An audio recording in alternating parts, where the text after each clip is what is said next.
Amal taat itu ada tiga. Pertama ada amal syariat ngarannya.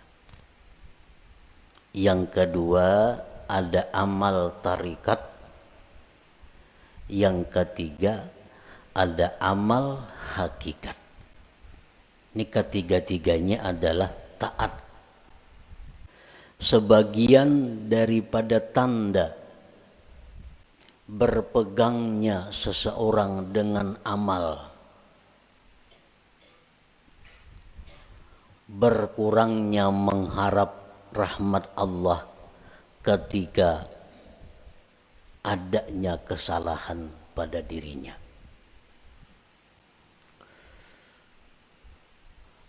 Apabila kita melakukan satu dosa, apabila kita ketinggalan satu wirid yang rutin, nah kemudian kita merasa jauh dari rahmat Allah, kita merasa jauh daripada kasih sayang Allah, itu menunjukkan bahwa kita namanya berpegang dengan amal.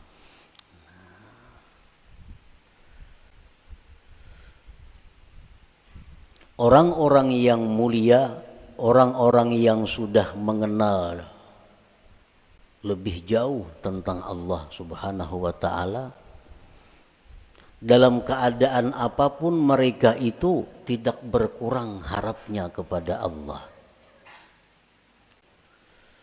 Baik mereka dalam melakukan taat atau mereka sedang diuji dengan kemaksiatan, harap mereka kepada Allah tetap sama. Kenapa sebabnya? Karena mereka tidak berpegang kepada amal. Mereka itu berpegang kepada rahmat Allah, berpegang kepada anugerah Allah Subhanahu wa ta'ala. Para muhibbin rahimakumullah. Amal itu artinya adalah harakatul jismi awil qalbi. Itu ngarannya amal. Gerak tubuh, gerak jasad atau hati. Bila bergerak awak kita nih ngarannya beramal. Nah, bila bergerak hati kita ngarannya beramal. Itu arti amal. Fa in taharraka bima fihi shawab summiya ta'atan. Wa in taharraka bima fihi al-iqab summiyat maksiatan. Apabila gerak badan kita atau gerak hati kita itu ada pahalanya, itu ngarannya taat. Apabila gerak badan atau hati kita itu mengakibatkan kita disiksa, ngarannya maksiat. Jadi maksiat itu beramal juga. Makuat badan itu beramal jar. Orangnya penjudi. Kawah jadi padahal kan pak amalnya. Karena amal itu artinya gerak badan atau gerak hati. Bila bapahala ngarannya taat, bila maksiat ngaran, bilanya disiksa ngarannya maksiat. Itu arti amal. Para muhibbin rahimakumullah. Kemudian yang kita fokuskan perhatian kita adalah amal yang mendatangkan sawab, pahala atau taat. Kita tinggalkan amal yang mendatangkan siksa, yaitu maksiat. Nah, amal taat ini ada tiga. Amal taat itu ada tiga. Pertama ada amal syariat ngarannya. Yang kedua ada amal tarikat. Yang ketiga ada amal hakikat. Ini ketiga-tiganya adalah taat. Ketiga-tiganya adalah taat. Baik amal kita ini syariat, baik amal kita ini tarikat, atau amal kita itu hakikat, itu sama-sama mendatangkan pahala.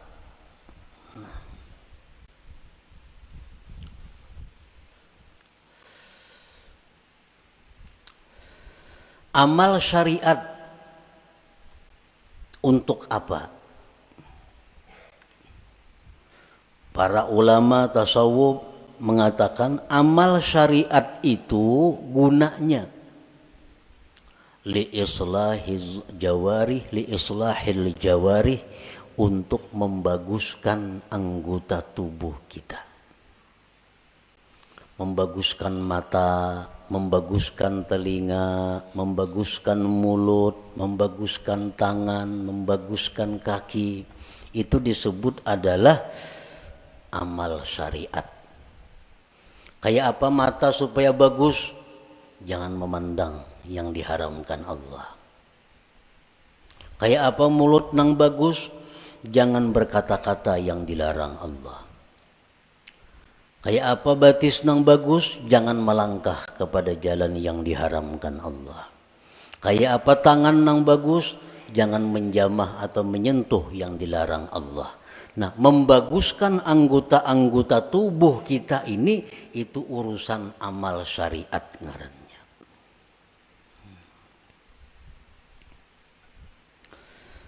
Wa amalut tariqah li islahil qulub. Sedangkan amal tarikat itu untuk membaguskan hati.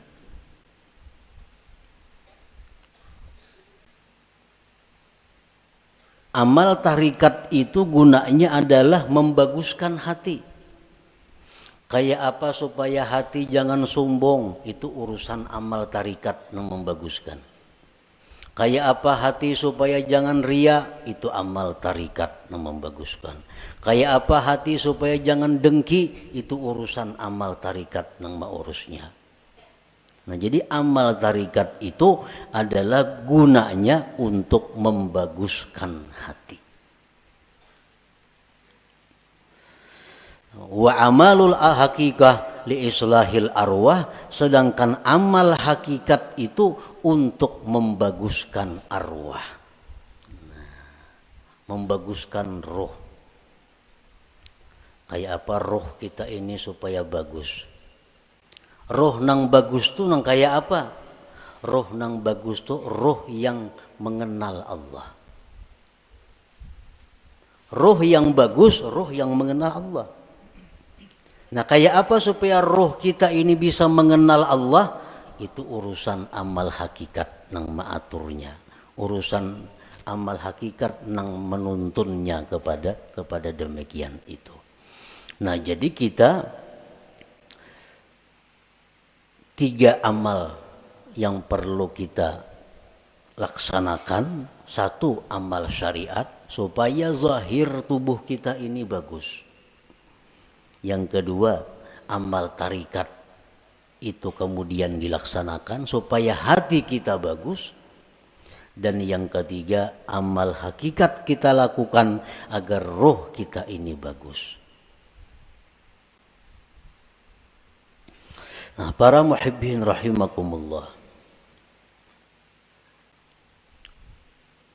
Amal syariat fungsinya untuk membaguskan anggota tubuh.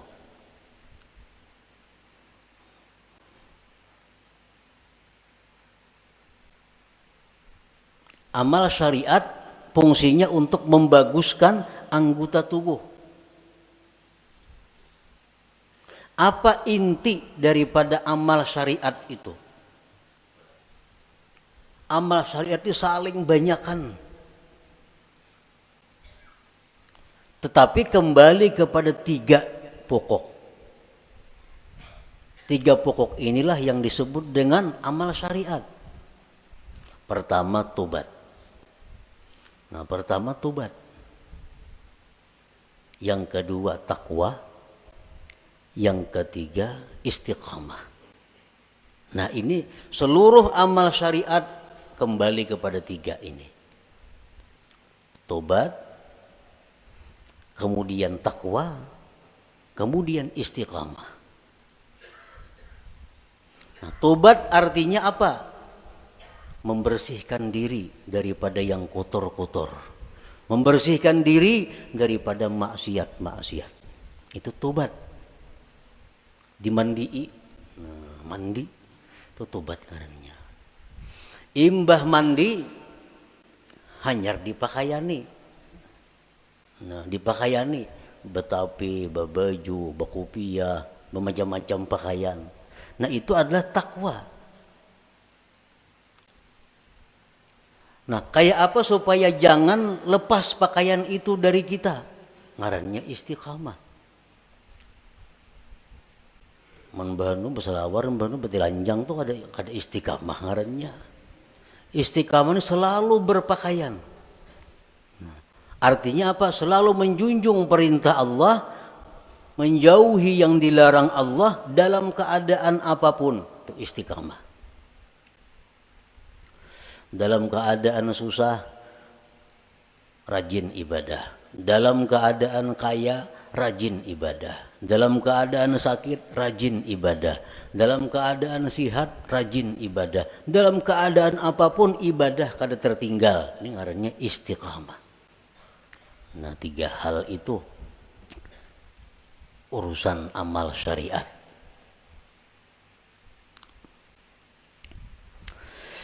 Nah, kemudian amal tarikat. Banyak banget tarikat itu amalannya. Tetapi intinya kembali kepada 3. Supaya hati kita nih bagus. Pertama, ikhlas. Ikhlas. Yang kedua, sidik. Yang ketiga, tumakninah. Nah, ini intinya.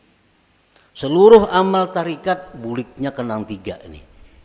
Bila yang 3 ini bisa kita laksanakan, maka kita sudah mempunyai amal tarikat ngarannya. Berarti sudah punya hati yang bagus. Pertama, ikhlas. Nah, yang kedua, sidik. Setiap orang sidik pasti ikhlas. Orang ikhlas belum tentu sidik. Jadi sidik itu lebih tinggi kedudukannya daripada ikhlas.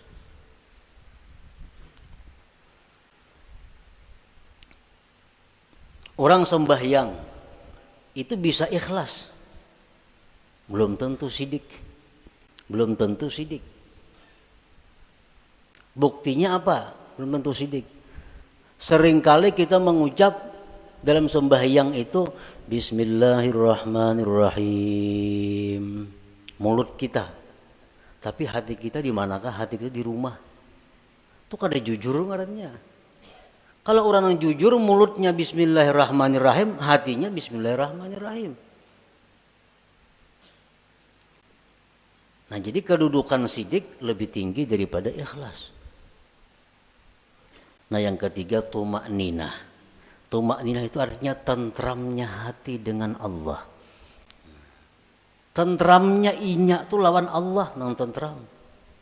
Lawan keluarga, anak, bini, laki, duit, harta, kekayaan, pangkat itu kadang membuat inya tentram.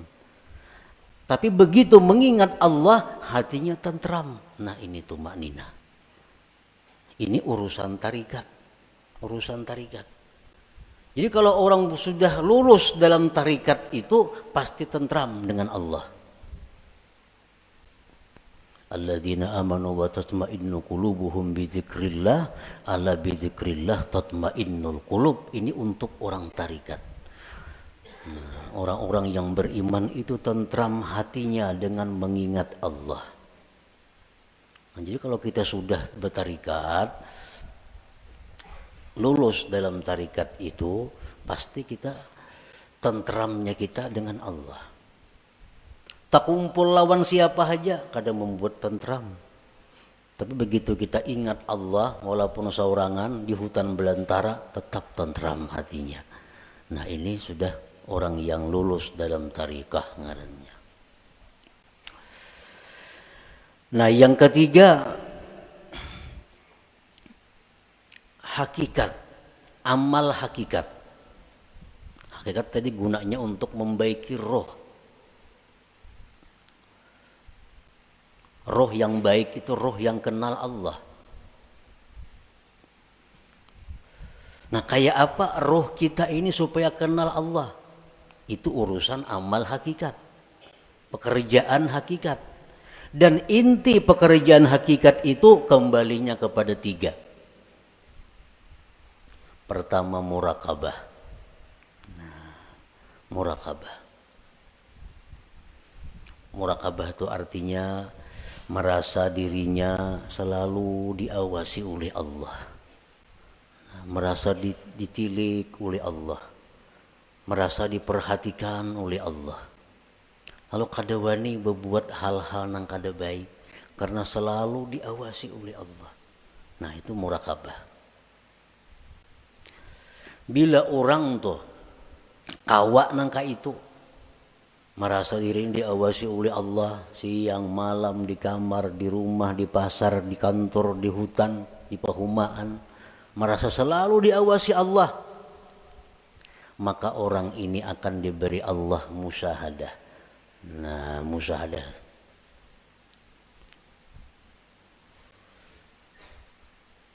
Bila orang itu sudah musyahadah lawan Allah, ngarannya ma'rifat lawan Tuhan. Jadi amal hakikat ini 3, murakabah, musyahadah, ma'rifat. Itu amal hakikat ngarannya.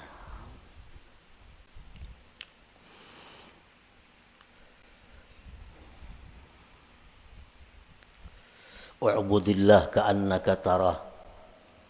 Beribadahlah kamu kepada Allah seolah-olah engkau itu melihat Allah. Nah, itu musyahadah. Beribadahlah engkau melihat Allah. Itu musyahadah ngarannya. Tapi fa illam takun tarah, jikalau engkau belum mampu melihat Allah, fa innahu yarak, Allah melihat engkau. Nah, itu murakabah ngarannya. Kalau kita merasa dilihat oleh Allah siang, malam, bisukan, kamarian, dimanapun merasa dilihat oleh Allah, itu ngarannya kita murakabah. Satu saat kalau kita terus menerus demikian, kita akan musyahadah. Kita akan musyahadah. Bila musyahadah tuh diberi ma'rifat ujung-ujungnya. Nah, amal hakikat itu 3 macam. Murakabah, musyahadah, ma'rifah. Nah, para muhibbin rahimakumullah. Jadi amal ada 3. Amal syariat, yang pertama kita laksanakan amal syariat. Tobat, takwa, istiqamah. Supaya apa? Zahir tubuh kita bagus. Yang kedua, amal tarikat. Supaya hati kita baik. Dengan apa? Ikhlas, jujur, tumakninah. Tentram dengan Allah. Yang ketiga, amal hakikat, supaya roh kita ini baik. Nah, murakabah, musyahadah, ma'rifat. Para ulama sufi mengatakan la yasihul intiqal ila maqamin hatta yuhaqqika ma qablah. Tidak sah seseorang itu berpindah ke suatu makam, ke suatu amal, ke suatu perbuatan sebelum memantapkan sebelumnya. Sebelum mantap nang pertama jangan berpindah. Nang pertama apa tugas kita? Syariat. Amal syariat. Nah, jangan hendak masuk ke amal tarikat amun ini belum mantap. Jadi apa yang harus kita mantapi terlebih dahulu? 3 perkara. Tobat, takwa, istiqamah. Nah, 3 ini diurus. Bila 3 ini kita sudah mantap, nah hanya kita naik ke amal tarikat. Pertama, tobat. Jadi pengertian tobat ini jangan kita beranggapan bahwa nang batubat itu orang-orang periman nang perlu, kada. Kita ini perlu kepada tobat. Jangan dianggap orang nang tengah jalan itu nang harus bertobat. Jangan orang-orang nang kada karuan itu kita anggap inya perlu bertobat. Sebenarnya kita sendiri mesti selalu tobat. Kita tiap hari mesti tobat. Kita merasa kadang-kadang orang aja yang perlu bertobat, seorang kada perlu asa baik. Nah ini nang kada mau naik kelas. Umuran itu aja. Kenapa? Karena bila merasa tobat orang yang perlu bertobat seorang ini asa bujur sudah. Pada tobat itu perlu setiap orang. Walaupun lain-lain bentuk tobatnya. Sebagian orang ada yang mesti tobat daripada kafir. Sebagian orang ada yang perlu tobat daripada dosa besar. Sebagian orang ada yang perlu tobat dari dosa kecil. Sebagian orang ada yang perlu tobat daripada makruh. Tobat daripada khilaful aula yang kurang baik. Jadi setiap manusia dengan tingkatan apapun itu mesti tobat.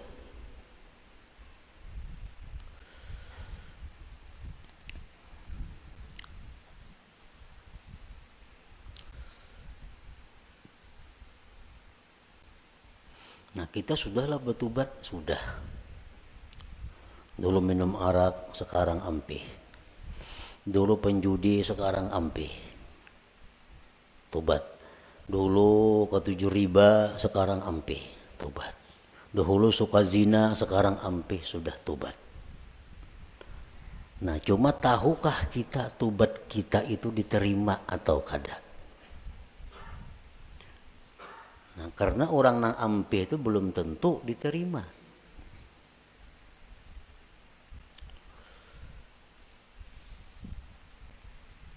Intinya adalah diterima. Apakah tobat kita itu sudah diterima oleh Allah atau belum? Nah ini yang kada tahu. Maka kita kada boleh naik ke suatu makam, ke suatu tingkatan sebelum memantapkan tingkatan yang pertama. Hanyar tingkatan yang kedua. Mantap nang kedua, hanyar naik ke tingkatan nang ketiga. Selama kita belum biris tingkatan syariat, kada akan bisa kita mengaji ilmu tarikat. Mengaji bisa, paham bisa, memakai pasti kada kawa. Memakai pasti kada kawa. Mau kada kawa.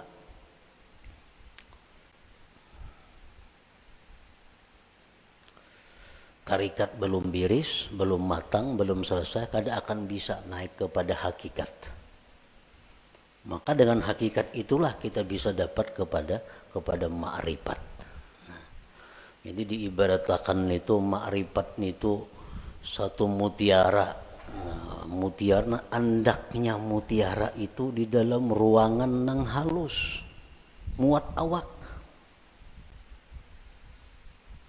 Ruangannya muat awak. Ruangan nang halus ini andaknya di sebuah kamar. Nah, kamar kawah jorong boleh membanam. Dan kamar itu andaknya dalam sebuah rumah. Nah, rumah ini mau naik sepeda motor kawah aja rumah. Nah, jadi kita kada bisa masuk ke rumah kalau kita masih banyak bawaan. Ada kawan. Kalau kita masih banyak bawaan kita ini masih berinting, sering banyakan bawaan. Kalau kita bakajal ke rumah, kada kawa. Buangi nang kada perlu supaya kita kawa masuk ke rumah. Nah, motor ditinggal, nang mana diisi motor, toko ditinggal. Kalau mangkut toko ke rumah, kada kawa. Nah, kios ditinggal, kabun ditinggal, kada muat rumah. Nah, jadi nang kau masuk ke rumah hanya barang-barang tertentu. Artinya apa? Syariat itu laksana rumah. Begitu kita masuk syariat, banyak nang kita tinggalkan. Riba tinggalkan, permainan tinggalkan, zina tinggalkan, semua aja tinggalkan. Kawa tuh kita masuk ke rumah. Nah, sepeda motor kawa dibawa ke rumah, sepeda kawa dibawa ke rumah. Begitu kita hendak masuk kamar, ngalih hambo sepeda motor ke kamar, ngalih bawa kendaraan ke kamar itu. Pas ditinggal di luar kamar, bakal karasan kada kawa bahanjuran. Nah, sama halnya kita ini kalau hendak masuk kepada tarikat, buangi gawian-gawian yang lain-lain supaya kita muat bandak di situ. Hendak masuk pulang ke hakikat, halus kamarnya muat awak, jam tangan gini dipacul kada kawa, kacamata santok pacul juga, muat beti lanjang aja kawa lagi. Nah, hanya kawa kita masuk ke kamar nah halus tuh untuk mengambil yang berharga yaitu mutiara atau ma'rifat itu. Nah, itu artinya kita kada kawa melangkah ke situ kalau sebelum matang yang pertama. Nah, syariat ini yang dibiriskan terlebih dahulu. Cara kita berjual beli, cara kita bergaul, cara kita makan, cara kita berpandir, cara kita berpakaian sesuaikan dengan syariat. Bila kada sesuai lawan syariat, hendak ke hakikat kada bisa. Jamin kada bisa. Napanya bisa? Pandirnya aja. Pandirnya aja bisa. Praktiknya kada bisa. Itu sudah hukum, ketentuan. Syariat kada mantap kada kawan naik ke tarikat. Tarikat kada mantap kada kawan naik ke hakikat. Nah, jadi fokus kita ini adalah membaguskan dahulu syariat kita. Kayak apa membaguskan syariat? Tobat. Nang ketujuh menggibah, tobat. Nang ketujuh riba, tobat. Nang ketujuh memakai pakaian haram, tobat. Imbah kita tobat itu perlu diteliti, perlu dipikirkan. Tobatku ini diterima juga kah, kada kah?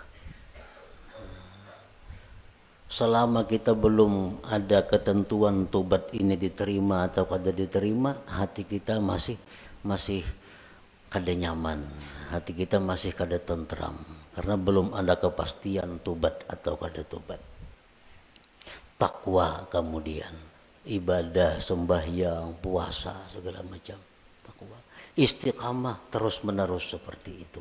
Bila 3 macam ini kawa, nah ayo ya naik kita ke amal apa? Ke amal tarikat. Kita wajib mengusahakan syaratul kabul. Kita wajib mengusahakan syarat diterima tobat kita, diterima takwa kita, diterima istiqamah kita. Itu kita wajib mengusahakan persyaratannya supaya ini diterima oleh Allah. Sembahyang contohnya. Kayak apa sembahyang itu supaya diterima oleh Allah? Ada syarat-syaratnya. Yang pertama, supaya sembahyang itu diterima oleh Allah, syaratnya adalah ilmu. Fakullu man bighairi ilmin ya'malu amaluhu mardudatun la tuqbalu. Tiap-tiap orang yang bekerja beramal tanpa ilmu ditolak, tidak diterima. Jadi sembahyang kita ambil contoh amal syariat sembahyang contohnya, supaya sembahyang ini diterima Allah kayak apa? Satu, punya ilmu. Belajar bujur-bujur sembahyang tuh. Rukuk kayak apa, sujud kayak apa, amun masbuk kayak apa, kada salat membaca Fatihah kayak apa caranya.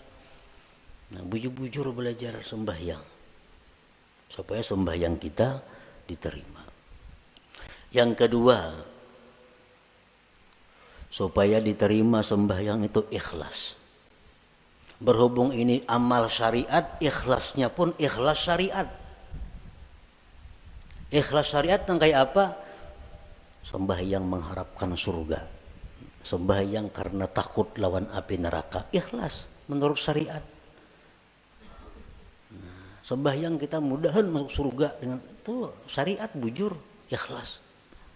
Kenapa sembahyang? Takutan kalau pindah ke neraka mati, itu ikhlas dalam syariat. Jangan ada tujuan lain sembahyang. Contoh, kita ambil contoh sembahyang supaya dipuji orang, supaya dihormati orang, dimuliakan orang. Jangan ada sedikit pun dalam hati demikian. Ikhlas. Yang ketiga, syaratnya diterima itu sembahyang atau amal-amal ibadah lainnya, muwafaqatus syurut wal arkan wal adab.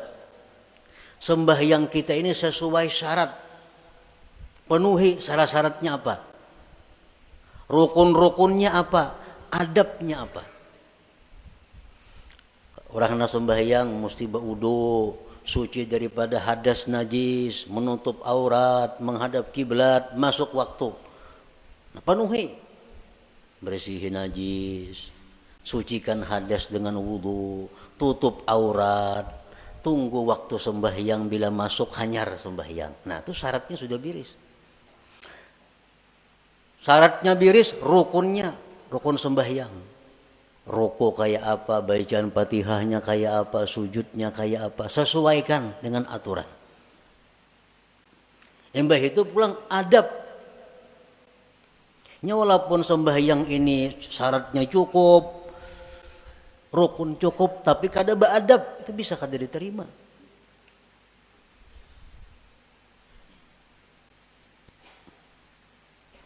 Sesuaikan adabnya. Umpamanya contohnya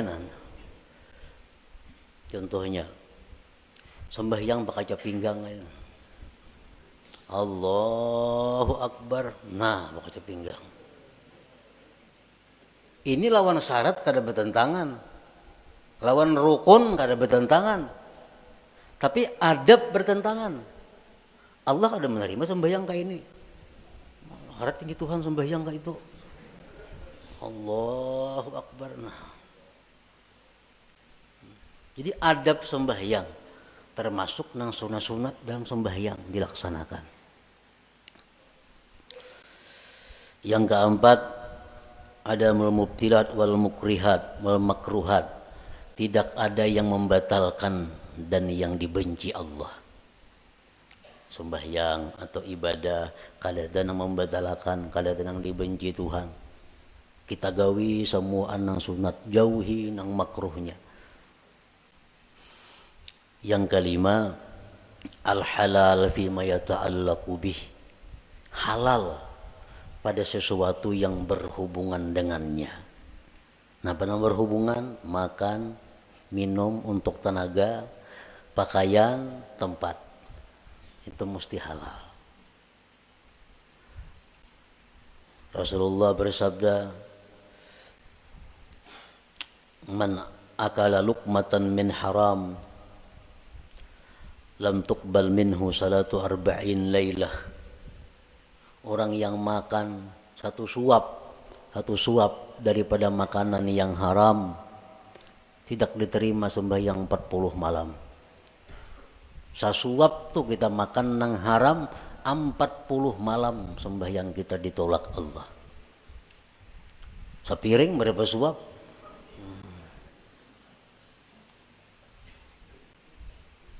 Nah, ini urusan amal syariat.